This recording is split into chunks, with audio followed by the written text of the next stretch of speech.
que este es un proyecto de ley virtuoso, porque con esta norma se pretende devolverle al Congreso el rol que le da la Constitución y dejar de gobernar por decreto. A poco de analizar este proyecto de ley, decimos tajantemente que esto no es cierto. No es ningún proyecto virtuoso, no es ninguna ley que le devuelve al Parlamento el rol que le corresponde, sino todo lo contrario. Esta es una ley delegativa, en donde tal vez la única pauta objetivamente aceptable de determinación de parámetros es ese artículo 3º al que se hace referencia, con el cual, como con cualquier otra solución legislativa, se puede acordar o discrepar. Pero en lo demás, y especialmente en ese artículo 4º, que más que una delegación es una entrega de un cheque en blanco al Poder Ejecutivo para que, bajo la invocación de la protección de la vida y de la salud pública en el marco de la pandemia de COVID-19, el Poder Ejecutivo quede habilitado a adoptar cualquier tipo de medida, la que se le ocurra. Y esto es en realidad la ratificación de una senda por la que ha optado este gobierno desde el 10 de diciembre del 2019, antes de que existiera el COVID-19 incluso, porque no nos podemos olvidar que esta administración debutó con la ley de las 9 emergencias, con la 27.541, con esa declaración de emergencia en 9 materias, y que implicó una monumental delegación de atribuciones legislativas hacia el Poder Ejecutivo, y que dio lugar también al ejercicio del gobierno por decreto, porque desde ese entonces a la fecha y en virtud de esa ley se dictaron 41 decretos delegados. Pero además, como si esto fuera poco, al día de hoy se han dictado 99 decretos de necesidad y urgencia, antes y durante el COVID. Es decir, que sumando ambas herramientas que la Constitución concibe como excepcionales, porque no podemos dejar de tener presente que no es cierto que son, porque lo hemos escuchado, sobre todo en la comisión bicameral, que son potestades previstas en la Constitución. Eso no es totalmente cierto. Es cierto que están previstas en la Constitución. Pero si nosotros analizamos y leemos el artículo 99, inciso 3 de la Constitución, no es ese el artículo de los DNU. Todo lo contrario, es el artículo que arranca diciendo que por ningún motivo y bajo pena de nulidad absoluta e insanable el Poder Ejecutivo podrá emitir disposiciones de carácter legislativo. Y en cuanto a la delegación, lo mismo, el artículo 76 la tolera, no es que la auspicia, porque también arranca diciendo que está prohibida la delegación legislativa en cabeza del Poder Ejecutivo para después habilitarla en situaciones de excepcionalidad, de emergencia, en materias muy acotadas. Y esta excepcionalidad se ha hecho norma. 140 decretos que de decretos tienen la forma, pero que en su contenido son ley. Y este proyecto de ley, en lugar de terminar con eso, lo que hace es potenciarlo, lo que hace es franquear la puerta para que esta práctica se consolide y se verifique como una cuestión de normalidad. Porque a todo este escenario debemos añadir además que los resortes de control previstos en la Constitución tampoco ha funcionado. Lo escuchaba recién al diputado que hizo el informe de este dictamen expresar que todos los decretos de necesidad y urgencia que se habían dictado hasta acá habían sido dictaminados y validados en la Comisión Bicameral de Trámite Permanente. Esto no es cierto. De esas 140 disposiciones de contenido legislativo por las dos vertientes, DNU y delegados, solo se han tratado 47, 40 DNU y 7 decretos delegados. Entonces tenemos que prácticamente apenas un tercio de toda esta exorbitancia de gobierno por decreto ha pasado por el tamiz de la Comisión Bicameral. Y este proyecto de ley nos pone de cabeza en esa normalidad por la cual se pretende romper un principio basal de un sistema republicano, porque no podemos dejar de tener presente que la Constitución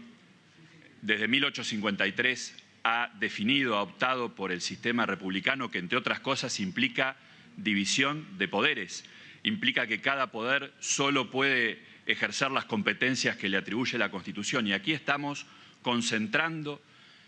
todo el poder en el presidente de la Nación, generando un cesarismo, como se decía en los debates de la reforma constitucional del 94, que es lo que quería prevenir esta misma reforma. Y este es el camino que se ha tomado, en donde además, también debemos decirlo, se ha incorporado una categoría jurídica nueva a esta realidad, paralela o en realidad por fuera de la Constitución, que es la autodelegación. El Poder Ejecutivo se ha permitido dictar decretos ampliando material y temporalmente las delegaciones que les dio este Congreso. Sin ir más lejos, el decreto madre de toda esta emergencia sanitaria, el 260 del año 2020, que amplió la emergencia dictada por el Congreso, como si el órgano delegado pudiera ir más allá de lo que dispone el delegante. Esto como si el abogado pusiera en el poder más atribuciones que las que le dio el comitente. Y en función de ese decreto 260 se amplió subjetivamente los poderes en materia de policía sanitaria y además se la dispuso a esa declaración por un año, un decreto dictado en 11 de marzo del 2020, que al decir un año la llevó hasta el 11 de marzo del 2021, cuando la ley delegante hablaba que la delegación era hasta el 31 de diciembre del 2020. Pero además, como si esto fuera poco, el 11 de marzo de este año se dicta el decreto 167-21, ampliando esa emergencia y esa delegación hasta el 31 de diciembre del 2021. Y lo mismo ha pasado en otras materias, como por ejemplo las intervenciones de organismos de control como el ENARGAS, el ENRE, que tienen prorrogadas las intervenciones más allá del mandato que dio la 27541, que era por un año, han sido prorrogadas más allá de lo que la autoriza la ley. Entonces, en este escenario de una exageración de decretos de contenido legislativo por cualquiera de las dos vertientes, de esta categoría que se ha creado contraria a la Constitución de los decretos de autodelegación, del escaso rol de control que lleva adelante la Comisión Bicameral de Trámite Permanente, irrumpe un proyecto de ley que pretende más de lo mismo. No serán DNU, esto es cierto, ya no va a haber DNU. ¿Para qué va a haber DNU si esta ley le pone en manos del Poder Ejecutivo una habilitación para que haga lo que quiera con la sola invocación de que es con el objetivo de proteger la vida y la salud pública? Es una renuncia al ejercicio de las atribuciones que nos da la Constitución, es la deserción más absoluta de las competencias de este Congreso. Y esto, además, en el marco de un proyecto de ley que realmente tiene definiciones que son llamativas, groseras, diría, como esa disposición que decía o calificaba a los gobernadores como delegados del gobierno federal, gobernadores concebidos como empleados, como sometidos, como delegados a los poderes federales, como si no fueran funcionarios resultantes del voto popular, son delegados del pueblo de sus provincias, no del poder central. Esa es toda una suerte de lapsus, una confesión de cuál es el propósito de este proyecto de ley, que más allá de que lo haya subsanado el Senado en la media sanción, ahora adopta el giro que usa la Constitución, agentes del gobierno federal, como dice el 128 de la Constitución, pero para hacer cumplir la legislación federal, no para recibir órdenes o dictados del presidente de la Nación o de burócratas de segundo o tercer orden. Pero más allá de esa corrección, lo cierto es que el proyecto sigue igualmente imbuido de ese sentido antifederalista, porque sigue dándole directivas a los gobernadores. Es más, distintas cláusulas de este proyecto de ley. El propio artículo 4 le da directivas o hace una suerte de delegación a favor de los gobernadores, como si nosotros, como si el Congreso de la Nación pudiera delegar en los gobernadores poderes que no tiene, porque somos un Estado federal que supone que las provincias son preexistentes al propio Estado nacional y que el poder que han delegado las provincias al Estado federal, a los poderes públicos federales, son los que están en la Constitución y no otros, y esos son indelegables porque no le corresponden al Congreso de la Nación. Entonces, ¿cómo se podría delegar lo que no se tiene? Además de esa concepción que implica desconocer lo que supone el federalismo. Y la otra cuestión, que no ha sido subsanada en el Senado, es que la delegación a todo evento requiere bases ciertas, concretas, precisas, no fórmulas genéricas y abiertas como la del artículo 4. Y requiere temporalidad. Ninguna delegación de atribuciones legislativas puede ser sin plazo. Bueno, el proyecto de ley, que realmente llama la atención quién pudo haber concebido un proyecto con delegación sin plazo, calificando a los gobernadores como delegados del gobierno federal. Bueno, esa delegación, como decía, era sin plazo, el Senado le ha puesto un plazo, pero lo que no ha subsanado es la concreción de las bases de esa delegación legislativa. El proyecto sigue huérfano de bases, con lo cual es absolutamente contrario a la Constitución, es absolutamente inconfirmable por este Congreso y seguramente pasará por los mismos tropiezos judiciales que pasaron los decretos que este proyecto pretende consolidar y blanquear en una ley, como si fuera suficiente que una normativa tenga forma de ley para ser válida, para pasar el test de constitucionalidad, además tiene que tener un contenido compatible con la Constitución. Y esta norma claramente no lo tiene. Y no lo tiene porque vulnera esa dimensión republicana, porque destruye lo que se puede concebir como división de poderes, porque quebranta la dimensión federal, porque pretende que este Congreso y luego con la delegación el Poder Ejecutivo ejerce una especie de tutelaje de las provincias, diciéndoles qué tienen que hacer, qué no tienen que hacer, hasta dónde pueden llegar, porque además tiene disposiciones como el artículo 21 y como se ha dicho en la doctrina constitucional,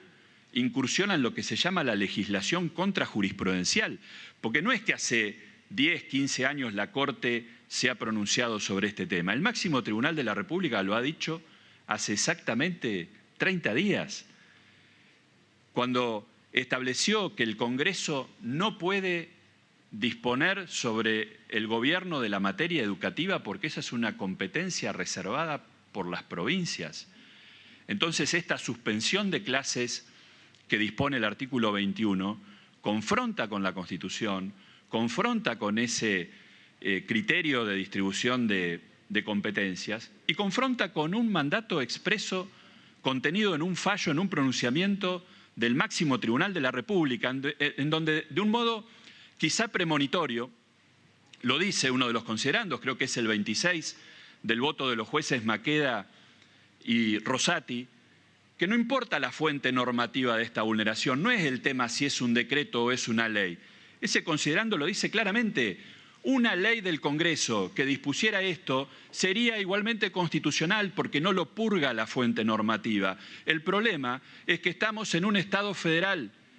un Estado que está conformado por 24 estados preexistentes, una unión indestructible de estados indestructibles, como dijo la Corte de Estados Unidos en el siglo XIX en relación a un esquema como el nuestro. Entonces, ¿cómo es que se pretende insistir en algo que ya está testeado, que probablemente una norma de este tipo, si se aprueba, va a correr la misma suerte y no va a resistir un planteo judicial? Porque acá se podrá, por una cuestión de mayorías, negar arbitrariamente la voz de los padres, la voz de los colectivos, de la sociedad civil, pero no lo van a poder evitar que impugnen judicialmente en los distintos órganos judiciales en todo el país, porque hay una cuestión concreta, hay una vulneración de derechos de las personas a la educación y hay una norma dictada por un órgano que es absolutamente y manifiestamente incompetente. Y además, En esta mega delegación de atribuciones, el proyecto de ley también se permite avanzar sobre cuestiones que esa norma que protege la intimidad de las personas, las cuestiones que no tienen posibilidad de intromisión estatal porque hacen a su esfera de reserva, como lo dice el artículo 19 de la Constitución, el proyecto de ley incursiona en eso. Nos dice, puede parecer anecdótico, puede parecer una cuestión menor, nos dice dónde nos tenemos que parar, cuántas veces nos tenemos que lavar las manos, cómo tenemos que toser o estornudar, que está muy bien como recomendación sanitaria. Ahora, acá lo estamos haciendo norma, lo estamos haciendo norma jurídica. No solo lo estamos haciendo norma jurídica, estamos diciendo que el presidente puede agregar otras cuestiones vinculadas a este tipo de órdenes de comportamiento, pero además lo juridiza, le da carácter de norma jurídica, porque el artículo 29 del proyecto de ley incrimina cualquier tipo de quebrantamiento de las disposiciones de esta ley, cualquiera, no hace la salvedad de las que tienen que ver con la intimidad personal acontecidas al interior de un hogar, en el ámbito de las relaciones personales, no hace ninguna diferencia, todo lo manda al derecho penal, le promete causa penal a absolutamente todo. Y se podrá decir que esta visión es exagerada o tremendista,